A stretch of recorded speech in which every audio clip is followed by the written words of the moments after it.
जी मुझे बहुत अच्छी लगी। रणदीप हुड्डा एक्टर तो कमाल के हैं, लेकिन डायरेक्टर कमाल के होंगे इतने सोचा नहीं था। डायलॉग बहुत मारक हैं, बहुत अच्छे हैं और फिल्म भी पूरी अच्छी है। सावरकर की पूरी जीवनी में उनको जो काला पानी की सज़ा दी गई, उसमें जितना ज़्यादा एग्जैजरेट करके बताया गया था वो इस फिल्म में नहीं था, लेकिन फिर भी फिल्म पूरी तरह से संपूर्ण थी। बहुत अच्छे से उनके विचारों को बताया गया। गांधी जी के खिलाफ वो कैसे थे, हिंदू और मुस्लिम को नहीं बांटना चाहते थे, जबकि लोग उनको कट्टर हिंदूवादी मानते हैं। वो हिंदूवादी नहीं, वो हिंद के सिपाही थे और अंत तक रहे। ये फिल्म में बहुत अच्छे से दिखाया जी। इसका एक तो बहुत अच्छी चीज़ लगी कि बहुत अच्छा इसमें बैकग्राउंड स्कोर है और साथ में जो रणदीप हुड्डा है वो छा गए। बाकी भी जितने कैरेक्टर्स लिए बहुत अच्छे लगे। कितने स्टोरी में सामने से उम्मीद 4। फाइनली आपने देखा सावरकर जी की कहानी जी बहुत अच्छी थी। बहुत कहीं ना कहीं देखा जाए तो ये रियलिटी बेस पे बताई गई है, तो मुझे बहुत अच्छा लगा क्योंकि कहते हैं ना कि हमारी भारत की जनता जो है वो एक तरीके से वीर सावरकर की जो असली कहानी थी, असली सच्चाई थी, उससे लोग अनजान थे, बेखबर थे और अब उन्होंने इस मूवी के ज़रिए सच्चाई बताई है, जो कि एक बड़ी बात है। और लोग अभी तक यही मानते थे कि अरे गांधी जी का इस पे सबसे ज़्यादा योगदान था आज़ादी की लड़ाई में, लेकिन ये गलत है क्योंकि देखा जाए तो जिस हिसाब से इस मूवी में वीर सावरकर जी को दिखाएगा कि कैसे उन्होंने काला पानी का जेल जो वो था, उन्होंने ये चीज़ देखी, उनको बार बार जेल भेजा गया क्योंकि कहते हैं ना कि वो हमेशा भारत के हित में रहकर अच्छे के लिए बात करना चाहते थे और उनका हमेशा एक से सपना था कि वो अखंड भारत हो, ना कि मुस्लिम और हिंदुओं को बांटा जाए। तो इस हिसाब से ये स्टोरी बहुत ज़्यादा फैंटेस्टिक थी। रणदीप हुड्डा का काम कैसा लगा है सावरकर जी? वेल मैं कहूँ तो मेरे हिसाब से he is one of the best actor और उन्होंने जब भी अपनी मूवी लाई है हमेशा उनकी मूवी मेरे हिसाब से बहुत बेस्ट रही है क्योंकि वो हमेशा एक यूनिक स्टोरी के साथ में आते हैं। तो ऐसे में मुझे लगता है कि ये बहुत अमेजिंग स्टोरी है और ये सबको देखनी चाहिए। जी अंकिता लोखंडे के अगर बारे में बात करूँ तो मुझे उनका एक्टिंग अच्छा लगा बट थोड़ी सी कमी लगी, वरना सब कुछ ठीक था। लाइक अगर स्क्रिप्टिंग की बात करें या फिर एक्टिंग की बात करें, एक्टिंग जो एक्टर कास्ट थे वो भी बहुत अच्छे थे। जो उनके छोटे भाई का किरदार निभा रहे थे उन्होंने भी बहुत अच्छा किया। जो उनके बड़े भाई का किरदार निभा रहे थे उनका भी गणेश सावरकर जो थे तो उनका भी मुझे बहुत अच्छा लगा।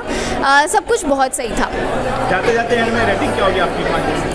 रेटिंग तो मेरा यही है कि मैं 4.5 दूंगी बिकॉज़ लाइक पूरा तो नहीं दे सकते, इसके लिए 4.5 मेरे लिए बहुत सही है। Thank you so much. Thanks. Movie सच में बहुत अच्छी थी, मतलब मैं क्या कहूँ, वर्ड्स नहीं मिल रहे हैं बोलने के लिए। क्या कहना चाहेंगे अपने रणदीप हुड्डा का काम कैसा लगा? रणदीप हुड्डा का काम ऑफ कोर्स ही इज़ एन एक्टर, तो एक्टर तो इतने अच्छे हैं ही, मतलब नेचुरल एक्टर, बट उन्होंने डायरेक्शन भी इतना अच्छा किया तो लिटरली इट वाज अमेजिंग।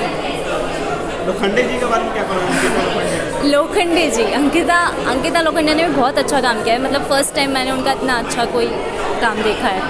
जिस तरीके से सावरकर जी की कहानी को उन्होंने प्रेजेंट किया, कितना लगता है कितना रिसर्च किया गया है इस कहानी को बताने? रिसर्च तो काफ़ी की गई है, मतलब मैंने भी एक्सपेक्ट नहीं किया था कि इतना कुछ देखने को मिलेगा। बहुत सारी ऐसी बातें पता चली है जो आज तक नहीं पता थी, सो ऑफ कोर्स बहुत रिसर्च करके बनाई गई है। क्या लगता है आजकल की जो यूथ है, ऑडियंस है, उनको देखनी चाहिए मूवी? ऑफ कोर्स देखनी चाहिए, हिस्ट्री के बारे में जानना तो अच्छी बात है ना, मतलब ऑफ कोर्स सबको जानना चाहिए। एंड में रेटिंग क्या होगी final sir? Rating of course Randeep Hooda ने डायरेक्शन भी खुद दिया है और एक्टिंग भी खुद की है, तो like 5 out of 5। Thank you. इस तरह आपको मूवी देखिए, सबसे पहली बात तो इस फिल्म के लिए उल्टे सवाल कोई किसी से पूछे नहीं। इस फिल्म को आप देखिए और समझिए। मैं फिल्म देखकर आया हूँ, एक बहुत प्यारी फिल्म है, बहुत अच्छी फिल्म है। इस फिल्म को आप इसलिए मत देखिए कि फिल्म का डायरेक्शन कैसा था, फिल्म की कहानी कैसी थी, फिल्म में किसी एक्टर का काम कैसा था, ये सब मत देखिए।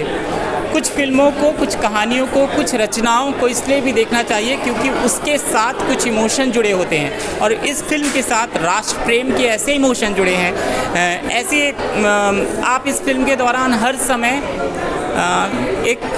आपकी आंखों में एक नमी रहती है। वो नमी होती है देश प्रेम की वजह से।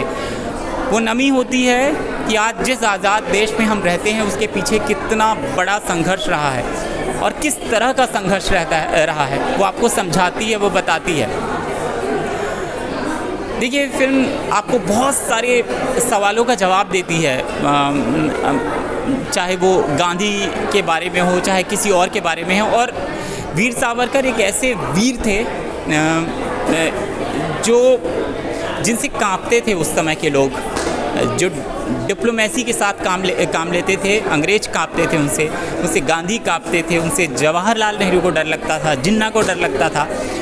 जिनके अंदर थोड़ा सा भी कपट था वो डरते थे वीर सावरकर से। इतने वीर थे वो।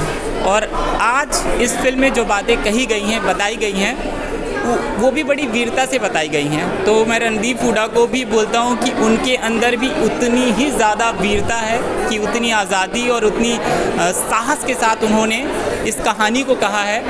और वो बिल्कुल हिचकते नहीं हैं ये बताने में कि गांधी जी को वो कहीं ना कहीं मानते भी थे, लेकिन अगर गांधी जी ने कभी गलत किया है तो उसको दिखाते हैं कि वो गलत भी थे कहीं पर। आदमी अपने जीवन में हर समय सही नहीं होता है, हर सही और गलती एक उम्र होती है और अपने जीवन में हर कोई गलती करता है। वीर सावरकर भी कहते हैं कि मैं भी गलत था कहीं पर, लेकिन गांधी जी हमेशा सही नहीं थे। तो ये फिल्म आपको बहुत कुछ सिखाएगी, बताएगी। मैं थोड़ा इमोशनल होकर इसका रिव्यू दे रहा हूँ। एक्चुअली रिव्यू ये बिल्कुल जर्नलिस्टिक रिव्यू नहीं है, ये इमोशन से भरा रिव्यू है। राष्ट्र प्रेम, राष्ट्रहित, देश प्रेम, हिंदुत्व प्रेम, सनातन प्रेम से भरा रिव्यू है। और इसको वही लोग देखने आइए जिनके अंदर राष्ट्र के लिए प्रेम है, देश के लिए प्रेम है, वही लोग देखने आइए, क्योंकि उन्हीं को अच्छी लगेगी। और जो दूसरे सवाल करते हैं कि ये प्रोपेगेंडा फिल्म है, फालतू बातें बिल्कुल ना पूछिए, ना करिए और इस तरह का दिमाग में कुछ रख के फिल्म देखने मत आइए। Thank you so much. Thank you.